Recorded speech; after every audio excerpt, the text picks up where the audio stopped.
அனைவருக்கும் வணக்கம். நேற்று துரந்தர் மூவி பார்த்தோம். நல்ல ஒரு படம் தான். ஒரு ஈர்ப்பான ஒரு படம். 4 மணி நேரம் நிச்சயமாக போர் அடிக்காமல் போகக்கூடிய ஒரு படம் தான். இந்த இயக்குனரை கண்டிப்பாக பாராட்டணும். ஏன்னா நல்ல ஒரு ஸ்க்ரீன் ப்ளே. ஒரு 7 மணி நேரம் எழுதியிருக்காரு, 8 மணி நேரம் ஒரு கதை எழுதியிருக்காரு. அதை நல்லா எடுத்திருக்காருன்னு போது பாராட்டக்கூடிய ஒரு விஷயம். ஆமாம். ஆனால் ஒரு சில விஷயங்கள் எனக்கு கொஞ்சம் நெருடலாகவும் இருந்தது. என்ன அப்படின்னு கேட்டிங்கன்னா, சரி அதை பின்னாடி பார்ப்போம். முதல்ல கதையை சொல்லிவிடுமா? எல்லோரும் பார்த்துருப்பீங்கன்னு நினைக்கிறேன்.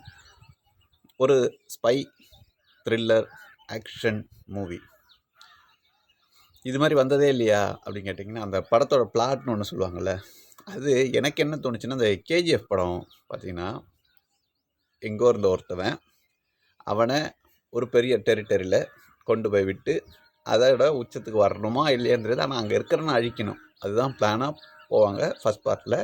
அதே மாதிரி கிட்டத்தட்ட போய் அந்த உச்சத்தில் இருக்கிற ஒருத்தனை கொலை பண்ணிவிடுவார். இப்போ ரைட்டுங்களா? கொலை பண்ணி முடிச்சுடுவாங்க. செகண்ட் பார்ட்டில் அவர் அந்த டெரிட்டரியை டெவலப் பண்ணி அவர் ஒரு இடத்துல வந்து நிற்பார். ஆனால் அது கடைசியாக செகண்ட் பார்ட்டில் அரசாங்கத்துக்கு எதிர்க்க போகிற மாதிரி இருக்கும். கிட்டத்தட்ட இதே சிமிலர் பிளாட் தான். ஆனால் அது என்னென்னா, ஒரு டெரிட்டரி அதில் நடக்குது. இது அப்படியே ரெண்டு நாட்டுக்கான பிரச்சனையில் ஒருத்தவர் போய் அந்த ஆப்போசிட் நாட்டில் போய் நம்ம நாட்டுக்காக அந்த நாட்டில் இருக்கிற தவறானவர்களை கொலை பண்ணுறது. நிச்சயமாக நீங்கள் பாருங்கள். எனக்கு இது தோணுச்சு. கேஜிஎஃப் படத்தில் 1 and 2 இந்த இயக்குனர் பார்த்துட்டு எப்படா சவுத் சைடில் இவ்வளோ பெரிய ஒரு படம் எடுத்தான், அதுவும் ஃபுல் வயலன்ஸில். கேஜிஎஃப்லேயே வயலன்ஸ் இருக்கும், அதே பிளாஸ்ட்டு, அதே கன் அடிக்கத்தான். இப்போ எல்லாருக்கும் தெரியும்ல இந்த கன்னில் அடிக்கிறது அப்படின்னு. கைதி படத்தில் இருந்து யூஸ் பண்ணதுலேருந்து நம்ம ஆளுங்களும் கைதி விக்ரம் அப்படின்னு யூஸ் பண்ணிட்டாங்க. அவங்களும் கேஜிஎஃப்ல யூஸ் பண்ணிட்டாங்க. வடக்கு சைடில் யூஸ் பண்ணாமல் இருந்தாங்க போல இருக்குது. முன்னாடி பண்ணியிருக்கலாம், ஒருவேளை உங்களுக்கெல்லாம் பார்த்துன்னு தெரிஞ்சிருக்கும். இப்போ அதேமாதிரி ஒரு ஃபைட் சீன் இருக்கும். ஃபஸ்ட் பார்ட்டு கிட்டத்தட்ட இதே தான்.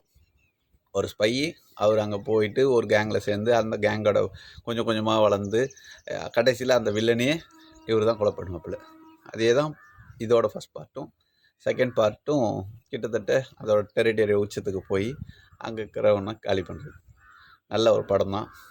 உண்மையாக உங்களுக்கு ஒரு ஆக்ஷன் படம் பிடிக்கும், நல்லா கோராக இருந்தாலும் பரவாயில்லனா போகலாம். ஆனால் அதில் என்ன விஷயம்னா, ரொம்ப ஒரு சில ஃபைட்டில் பார்க்கும்போது எனக்கெல்லாம் உண்மையிலுமே அந்த ஸ்டன் மாஸ்டரை பாராட்டணும். எப்படியா இப்படி எடுத்துருப்ப அப்படின்னு. அந்த கண்ணில் அடித்து ஒருத்தருக்கு அடிப்பட்ட மாதிரி இருக்குது.